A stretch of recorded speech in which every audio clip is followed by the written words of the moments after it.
ऐसा क्यों होता है कि हर कोई different perspective, different personality, different attitude लेके सबके पास होता है, and that is what is the main reason for their कि वो मतलब लाइफ में कहाँ पहुँचते हैं. बट ऐसा क्यों है? Y everybody is not like, why the perception is not positive for everybody, even if I'll not say positive, but perceptions, yeah, मतलब productive क्यों नहीं है सबके? Why they are so distorted? Don't you think that everybody is so distorted? ऐसा नहीं है कि ये अभी हो रहा है, ये वर्ल्ड है इनसेंसिटिव. नहीं, ज़्यादा नहीं हो रहा है, अभी कम हो रहा है. क्योंकि अगर आप ध्यान से हिस्ट्री को उठा करके देखेंगे, पिछले ज़्यादा पीछे मत जाइए, 100-200 साल भी पीछे चले जाए, तो जिस लेवल पे वॉर्स होती थी और जिस लेवल पे डिस्ट्रक्शन होता था मास लेवल पर, जिस लेवल पर ऐसा टॉर्चर होता था लोगों का, जब जैसे एक राज्य है, उसका कोई राजा है, किसी दूसरे राज्य के राजा ने उस पर अटैक किया और जब वहाँ पर उसको ऑक्यूपाई कर लिया, तो वहाँ पर लोगों के साथ में क्या होता था, अगर उसको हम स्टडी करेंगे हिस्ट्री में तो हमको क्लियर हो जाएगा that we are currently living in the best possible time as far as a comfortable life is concern. इतना कंफर्ट आज से पहले कभी भी नहीं था. लाइफ कंफर्टेबल हो रही है, आप सही बोल रहे हैं, बट माइंड तो सेटल नहीं हो रहा है, माइंड तो डिस्टॉर्टेड ही लग रहा है. उसके पीछे एक रीजन है. जो आप माइंड की बात कर रहे हैं, that's a different ball game all together. Basically पहले के जमाने में क्या था, जो नीड्स थी वो प्रॉपर्ली वेल डिफाइंड थी. उस टाइम पे कैपिटलिज्म और the concept of this brands and advertising and products and services और these unlimited desires, that was not there. This internet was not there. Television भी होता था, उसमें लिमिटेड 1-2 कुछ सीरियल्स आते थे पूरे हफ्ते में. आज की डेट में क्या हो रहा है, ये मीडिया इतना ज़्यादा पेनिट्रेट हो चुका है कि जिसकी वजह से क्या हो रहा है कि लोगों के जो डिजायर्स हैं वो बहुत ज़्यादा बढ़ गए हैं. राइट. तो ये प्रॉब्लम्स डिजायर के लेवल पे है. लाइफस्टाइल तो कंफर्टेबल हो गया है, लेकिन माइंड के लेवल पे हम अनसेटल्ड हैं. क्यों? क्योंकि कितना भी मिल जाए वो कम पड़ जाता है. राइट. जो अमीर है वो भी गरीब है इन कंपेरिजन टू जो उससे ज़्यादा अमीर है. Right. Because in comparison to their neighbour और देयर रिलेटिव्स और देयर फ्रेंड्स, वो अभी बहुत पीछे हैं. तो सब एक रेस में भाग रहे हैं. राइट. तो कोई भी रेस हो, चाहे वो बच्चों की हो चाहे बड़ों की हो, जो भी हारता है वो रोता है. बच्चों को आप देखो ना, जब भी रेस होती है, जो जीतता है वो खुश हो जाता है, जो हारता है वो रोता है.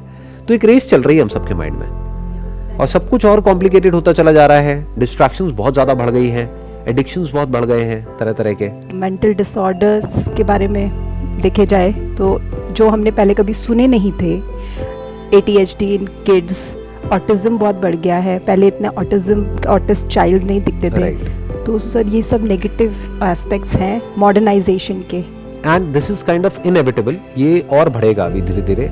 ये जो साइकोलॉजिकल डिसऑर्डर्स हैं ये और बढ़ेंगे, क्योंकि अगर हम किसी भी डेवलप्ड इकोनॉमी को देखते हैं तो हम आइडिया लगा सकते हैं कि वहाँ पर क्या हो रहा है और यहाँ पर क्या होने वाला है. देखो बेसिक प्रॉब्लम क्या है कि जब तक एक इंसान बिजी होता है ना, कि मेरे को काम करना है अपना पेट भरने के लिए, अपनी फैमिली का पेट भरने के लिए, तब तक कोई प्रॉब्लम नहीं होती. तब तक सिर्फ एक प्रॉब्लम होती है कि भाई मेरे को पैसा चाहिए ताकि मेरे को रोटी मिल जाए, घर मिल जाए, कपड़े मिल जाए, मेरे बच्चों को एक अच्छी एजुकेशन मिल जाए. जब ये सब हो जाता है तब एक्चुअल में साइकोलॉजिकल प्रॉब्लम शुरू होती है. एक है फिजिकल लेवल पे प्रॉब्लम्स, एक है साइकोलॉजिकल प्रॉब्लम्स. तो फिजिकल प्रॉब्लम कब तक है? जब तक कि फिजिकली फाइनेंशियली आप प्रॉब्लम में है. और जैसे ही वो अचीव हो जाता है, अब एक्चुअल में करने के लिए कुछ भी नहीं है. राइट. अब आपके पास में इतना पैसा है कि आप बैठे बैठे खा सकते हो और आपकी फैमिली भी खा सकती है. तो अब करें क्या? अब खाली हो गए. और कहते हैं ना, खाली दिमाग शैतान का घर. तो अगर माइंड को अगर कंस्ट्रक्टिव किसी जगह पे ना लगाया जाए तो mind bye it's very nature is destructive, because it's isolated and fragmented. Mind क्या है? आपका एक मैं है जो औरों के मैं से अलग है. तो दो मैं की आपस में लड़ाई होगी. एक मैं आइडेंटिफाइड है एक ग्रुप से, एक मैं आइडेंटिफाइड है किसी और ग्रुप से. तो ये 2 ग्रुप्स बन जाएंगे और इन 2 ग्रुप्स की आपस में लड़ाई चलेगी. ये ग्रुप्स फैमिली में भी होंगे, फ्रेंड्स में भी होंगे, सोसाइटी में भी होंगे, नेशन में भी होंगे, सब में होंगे. तो कॉन्फ्लिक्ट अभी इतना ज्यादा है कि सबके अंदर एक मैं है, सबके अंदर एक राजा है. सब रूल करना चाहते हैं हर लेवल पे. तो यहाँ पे इतना ज्यादा कॉन्फ्लिक्ट हो गया है. That is what I am saying. Because of mind नहीं, नॉट बिकॉज ऑफ माइंड. इसको थोड़ा सा हमको करेक्ट करना पड़ेगा. Because of wrong understanding. Because what is mind? Are we calling brain as mind? Brain is not mind. Brain में जो information feeded है, जिसके बेस पर हम सोचते हैं, वो माइंड है. वो माइंड है. So mind is thought, mind is thinking. Now what is the root of thinking? Thinking किसके बेस पे चलती है? On the basis of understanding. जो भी आपको समझ आता है उसी के बेस पे तो थिंकिंग, मैं कहूंगा इसके बारे में कुछ सोच के बताओ, ये जो कप है क्या सोचोगे, जो भी इसके बारे में इंफॉर्मेशन अंदर फीडेड है, जो भी आपकी समझ है इससे रिलेटेड, उसी के बेस पे तो सोचोगे। हाँ, उतना ही बताएंगे। या तो आप कहोगे अच्छा है, या कहोगे बुरा है, या फिर कहोगे ना ये अच्छा है ना बुरा है, जैसा है सो है। तो एक हो गया थिंकिंग बेस्ड अपॉन रियलिटी, यानी एज इट इज देखना उसको। एक है बेस्ड अपॉन जो आपकी अपनी प्रेफरेंस है उसके अकॉर्डिंग देखना, अपने डिजायर्स और फियर्स के अकॉर्डिंग देखना। Right. So the moment you start seeing things as it is, as they actually are, जो देखना बहुत ही सिंपल है लेकिन हमको कॉम्प्लिकेटेड लगेगा क्योंकि हमारी ऐसी आदत नहीं है। राइट। हम चीजों को एज इट इज नहीं देख सकते, हम उसको उस तरीके से देखते हैं जैसे हमको सिखाया गया है, जैसी हमारी ट्रेनिंग है। फॉर एग्जाम्पल, मैं आपको एक सिंपल सा एग्जाम्पल देता हूं, बड़ी आसानी से रिलेट करेंगे। बायोलॉजिकली हमारे अंदर कुछ ऐसा है जो कि जानवरों से अलग नहीं है। तो हमारे अंदर हम चाहें या ना चाहें कुछ ऐसे थॉट्स आएंगे जो सोसाइटी के पॉइंट ऑफ व्यू से गलत है। अब आप क्या करोगे? एक तरफ से आपको सिखाया जा रहा है कि ऐसे थॉट्स नहीं आने चाहिए, बट वो तो आ रहे हैं। तो अब आपके अंदर आएगा गिल्ट। हाँ। आप अपने आप को कहोगे कि यार मैं कितना घटिया इंसान हूं, मैं क्या सोच रहा हूं, ये कैसे थॉट्स आ रहे हैं मेरे अंदर। जितना आप ये बोलोगे उतना ही वो थॉट्स और ज्यादा आएंगे। राइट। तो एक है जो एक्चुअल में हो रहा है एट अ बायोलॉजिकल लेवल, जिसकी वजह से वो थॉट्स और वो फीलिंग्स और वो इमोशंस ट्रिगर हो रहे हैं। एक है the concept of right and wrong, जो इस सोसाइटी ने हमारे ऊपर इंपोज किया हुआ है based upon what is convenient for the society, Right. not for the individual. Not for the Society is not designed for the individual. Right. But thoughts आते हैं at the level of an individual. अब एक बहुत बड़ा clash आ गया, क्योंकि अगर उन थॉट्स के हिसाब से आपने एक्ट किया तो इस सोसाइटी आपको बॉयकॉट कर देगी। Right. That is what. Act नहीं किया तो अंदर एक कॉन्फ्लिक्ट चलता रहेगा। यही तो प्रॉब्लम है। आप अपने आप को ही उल्टा बोलते रहोगे। तो ये सारी की सारी जड़ है। ये मैंने एक बहुत ही छोटे से एक एस्पेक्ट को टच किया है। अंदर जो कॉन्फ्लिक्ट चलते हैं उनमें से एक को, ऐसे अनलिमिटेड कॉन्फ्लिक्ट्स हैं और उनको एक एक करके रिजॉल्व करना होता है। उसको रिजॉल्व करने के दो तरीके हैं। एक है आप किसी थेरेपी के लिए जाइए, किसी थेरेपिस्ट के पास में, वो क्या करेंगे, एक एक करके देखेंगे कि आपके अंदर किस किस तरह के इश्यूज हैं, अपने पास्ट से रिलेटेड, प्रेजेंट से रिलेटेड और फ्यूचर से रिलेटेड, और एक एक करके उसको सॉल्व करेंगे। Right. Right. They will solve that particular problem, जिसकी वजह से वो सब कुछ ट्रिगर हो रहा है अंदर, वो एंजाइटी, वो फियर, वो थॉट्स जिसको आप नेगेटिव बोलते हो, वो ट्रिगर हो रहे हैं। एक तरीका ये है। दूसरा तरीका है कि आप एक एक करके सॉल्व ना करें, एक झटके में अपनी सारी प्रॉब्लम्स को सॉल्व कर दें in one shot. The way out is to understand what mind is, not how to control your mind और हाउ टू स्टे पॉजिटिव और how to change your thoughts. That how is a trap. The moment you ask how to someone, अब वो आपको एक system देंगे, एक process देंगे, कुछ टिप्स देंगे, कुछ सजेशंस देंगे जिसको आपको फॉलो करना है। अब आपके माइंड में फिर से दो क्रिएट हो गए। एक है जो करना चाहिए, एक है जो आप एक्चुअल में कर रहे हो। अपने अंदर कभी आप झांक करके देखो कितना कॉन्फ्लिक्ट होता है। हम सोचते कुछ और है, करते कुछ और है। तो आप एक्चुअल में क्या हो, जो आप सोचते हो या जो आप करते हो। बच्चों को हम कहते कुछ और है करने के लिए, हम खुद कुछ और करते हैं।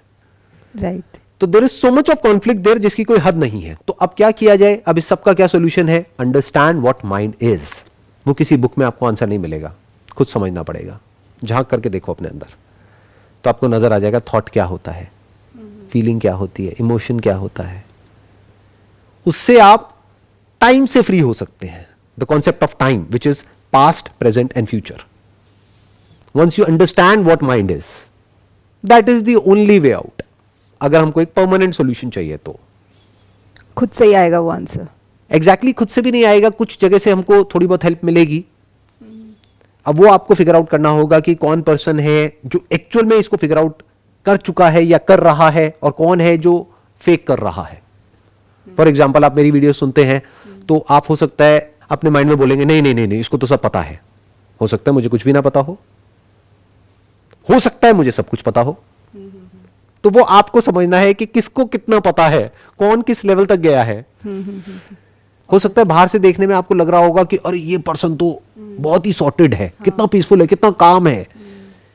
उसने अपना एक ऐसा पर्सोना क्रिएट किया हुआ है, तो आपको ये लग रहा है कि इसके पास में सारे आंसर्स हैं। तो आप वहां पर जाकर के हाथ जोड़ करके उनके पैरों में बैठ जाओगे और कहोगे गुरुजी आप बताओ मुझे क्या करना है। Right. हो सकता है उसको खुद ही कुछ ना पता हो। अब किसको पता होगा कि उसको पता है नहीं पता है? वो जो उससे भी आगे निकल चुका है in terms of exploring what mind is.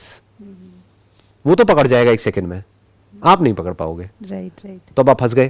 क्योंकि जो बच्चा खुद नर्सरी में है वो उसके लिए तो चाहे कोई 5th स्टैंडर्ड में हो, चाहे 10th में हो, चाहे पोस्ट ग्रेजुएट लेवल पे हो, सारे सीनियर सब सीनियर है, सही। उसको तो पता ही नहीं। तो आपको ढूंढना होगा ऐसे कौन लोग हैं, ऐसे लोग हैं दुनिया में या थे पास्ट में जो काफी डीप में गए हैं, तो वहां से आपको कुछ पॉइंटर्स मिलेंगे। तो फिर आपको खुद ही अपने माइंड के अंदर झांक करके देखना होगा और आराम से स्टेप बाय स्टेप समझना होगा। ये काम ना आसान है ना मुश्किल है, बट मैं ये कहूंगा ये काम जरूरी है। जरूरी है, राइट। अगर आप मानते हैं आपके लिए आसान है तो एक्चुअल में बहुत आसान है ये काम। बट सर समझने की जरूरत फील होनी चाहिए। Right, absolutely. वो जरूरत फील होनी चाहिए अंदर से कि वो कितना जरूरी है, और चाहे फील हो या ना हो, जरूरी तो है ही। बिल्कुल ऐसा है कि चाहे आपको जरूरत फील हो या ना हो, हवा की और पानी की जरूरत तो है। माइंड डिस्टर्ब्ड है, इसमें कोई डाउट नहीं है। किसका डिस्टर्ब्ड है? जो भी अपनी बेसिक जो नीड्स हैं, फाइनेंशियल नीड्स, उससे ऊपर उठ गया है, उन सबका माइंड डिस्टर्ब्ड है। ये फैक्ट है, ये कोई इल्यूजन नहीं है। राइट।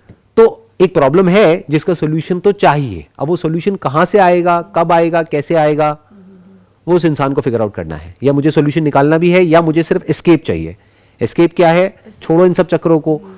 नहीं है, एस्केप्स हैं। एस्केप्स क्या है? But they are temporary. Right, temporary solutions हैं, बट टेम्पररी को आप परमानेंट में भी कन्वर्ट कर सकते हो। वो क्या है? डेली रात को ड्रिंक करो और सो जाओ, माइंड ब्लैंक हो गया। राइट। अपने ध्यान को डाइवर्ट कर दो, कुछ और चीजों में लगा दो, प्लेजर्स में इंडल्ज हो जाओ, ये कर लो, तो यही चल रहा है शायद, यही चल रहा है। और क्या चल रहा है, सब भाग रहे हैं, राइट, अपने आप से कुछ ना कुछ एडिक्शन लेके बैठे हुए हैं, राइट, जिससे वो रियलिटी से दूर हो सके। तो यही कर रहे हैं सर। सब take you far from reality, that will not bring you close to reality, क्योंकि अब आप कहीं और ही जीने लग जाओगे। देखो, एक है आप वहां जियो जो आप खुद अपने बारे में सोचते हो, राइट। एक है आप वहां जियो जो और लोग आपके बारे में सोचते हैं, वो एक और लेयर है। बहुत सारे लोग वहां जी रहे हैं कि और हमारे बारे में क्या सोचते हैं। आपको कैसे पता और आपके बारे में क्या सोचते हैं? You can never know that, क्योंकि जो वो बोलेंगे वो झूठ होगा। आपके मुंह पे कोई थोड़ी ना बोलेगा जो सच है, वो तो पीछे से वो आपस में बात करेंगे ना। राइट। एंड उनके पास में टाइम कहाँ है आपके बारे में कुछ भी सोचने का? राइट। बट सब फेक ही जी रहे हैं ना, सब दूसरे के लिए ही जी रहे हैं। राइट। तो आप पेरेंट्स के लिए पढ़ाई करते हो, आप जो भी करते हो दूसरे के लिए ही कर रहे होते हो, I think through out your life. बहुत स्मॉल पोर्शन होता है जब आपको मिलता है कि आप अपने लिए कुछ सोच रहे हो, कर रहे हो। नहीं, हम बोलते हैं कि हम इसके लिए कर रहे हैं, उसके लिए कर रहे हैं, करते हम सब कुछ अपने लिए ही है। Right. At the centre of everything is me. क्योंकि अगर मैं अपने बच्चे के लिए कुछ कर रही हूं तो इसलिए नहीं कर रही कि मेरे को उस बच्चे की पड़ी है, इसलिए क्योंकि वो मेरा बच्चा है। हाँ, मेरा बच्चा है। क्योंकि अगर वो किसी और का बच्चा है तो मैं उसके लिए नहीं करूंगी। राइट। मैं उस इंसान के लिए कर रही हूं, इसलिए नहीं कि मेरे को उस इंसान की पड़ी है, क्योंकि वो इंसान मेरा पति है, पत्नी है। अगर वो किसी और का पति है, किसी और की पत्नी है, मेरे को उसकी नहीं पड़ी है, या उसका कहीं बाहर अफेयर है तो मेरे को उसकी नहीं पड़ी है, मैं कहूंगा भाड़ में जाओ। तो हम जो भी कुछ कर रहे हैं, अपनी जॉब पे भी जो हम काम कर रहे हैं वो इसलिए कर रहे हैं क्योंकि सैलरी मिल रही है। कल अगर सैलरी मिलना बंद हो जाए तो ये जो है ना कि आई लव माई वर्क और ये वो सब खत्म। तो जो भी हम करते हैं वो करते खुद के लिए ही है, लेकिन हम बिल किसी और के नाम पे फाड़ देते हैं कि हम ये तुम्हारे लिए कर रहे हैं। ये बहुत कॉमन है इंडिया में। फॉर एग्जाम्पल, कोई आदमी है, उसके अपने ड्रीम्स हैं, अपने एम्बिशंस हैं, या वो बहुत ही ज्यादा ग्रीडी है और पैसे के पीछे वो पागल है, तो वो पैसे के पीछे भाग रहा है, अपनी फैमिली की तरफ उसका ध्यान भी नहीं है, लेकिन वो फैमिली को आकर के क्या बोलेगा कि ये सब मैं तुम्हारे लिए ही तो कर रहा हूँ। वो उनके लिए नहीं कर रहा है, वो खुद के लिए कर रहा है, क्योंकि फैमिली को तो वो चाहिए ही नहीं। फैमिली तो कह रही है हमको तो आपका टाइम चाहिए, हमको तो पैसा चाहिए ही नहीं। बट अगर उसने ये बोल दिया तो अपनी नजरों में गिर जाएगा ना, अपनी नजरों में भी और औरों की नजरों में भी।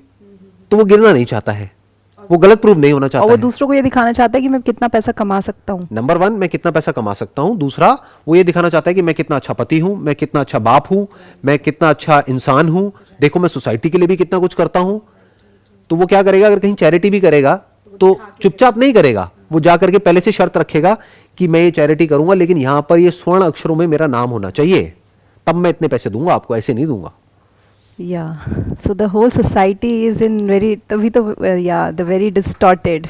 They don't know कि कहाँ किस लिए कर रहे हैं, क्या कर रहे हैं. That is why I feel like that. तो how about you, sir? आपके बारे में एक क्वेश्चन पूछना चाहूँगी because last 5 minutes बचे. You once said that you are perfectionist. तो perfection is in itself is a myth, I would say. And you also agreed. तो ये एक आपके लिए एक स्ट्रगल नहीं होता है कि आप इसको कैसे हैंडल करते हैं? देखो, इसका एक प्लस पॉइंट भी है और माइनस पॉइंट भी है. माइनस पॉइंट क्या है कि आपके ऊपर प्रेशर क्रिएट होता है, बिकॉज परफेक्शन का कोई एंड नहीं है. परफेक्शन की कोई क्लियर कट डेफिनेशन नहीं है कि अब ये चीज़ परफेक्ट हो गई है या ये काम परफेक्ट हो गया है या मैं खुद परफेक्ट हो गया हूँ. वो कभी भी अचीव नहीं होने वाला है. तो it's a never ending process. That is one. तो वो माइनस पॉइंट क्या है कि आपके ऊपर प्रेशर हमेशा रहेगा कि मुझे और बेटर करना है और इंप्रूव होना है और इंप्रूव होना है. बट ये प्रेशर एक्चुअल में बुरा नहीं है, क्योंकि यही आपको भगाएगा सही डायरेक्शन में. अच्छा. Number one. Number two, perfection का एक बेनिफिट क्या होता है कि if you are a perfectionist, perfectionist का मतलब क्या, not just for the heck of it, but actually you want to go at the very root of everything. कि अगर आप एक प्रॉब्लम सॉल्व करोगे तो टेम्पररी बेसिस पे नहीं करोगे, रूट से. पहले हमको परफेक्शनिस्ट की भी डेफिनेशन देखनी पड़ेगी क्या होती है. अगर हम परफेक्शनिस्ट उसको समझते हैं जो एक काम को बड़े अच्छे से करता है, तो वो परफेक्शनिस्ट नहीं है. परफेक्शनिस्ट मतलब कौन, वो काम को इस तरीके से डेलीगेट कर देता है या काम को इस तरीके से कर देता है कि दोबारा उसको काम करने की जरूरत ही ना पड़े. जब तक वो नहीं हो जाता तब तक वो उस काम को छोड़ता नहीं है.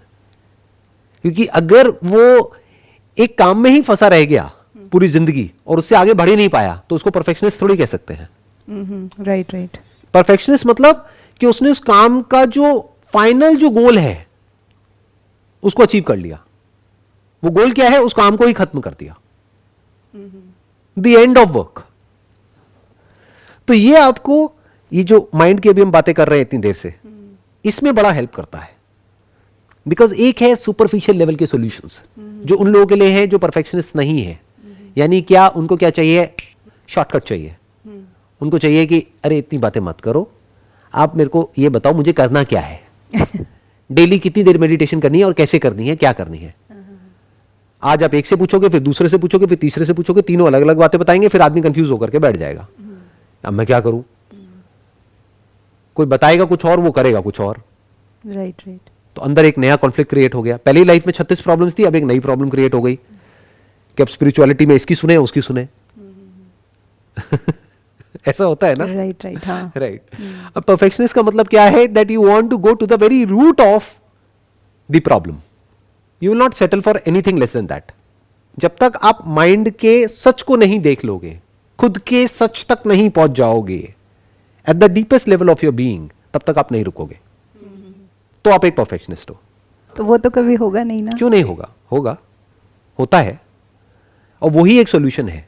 इतनी देर से मैं यही तो कह रहा हूं कि वो ही एक परमानेंट सॉल्यूशन है और कोई सॉल्यूशन नहीं है. You need to go to the very end of thought. कि थॉट कहां से पैदा होता है, कहां जाता है. क्या थॉट ही सब कुछ है? क्या मैं एक थॉट है, या थॉट से पहले भी मैं एग्जिस्ट करता हूं? Isn't thought just a word or a name given to a thing?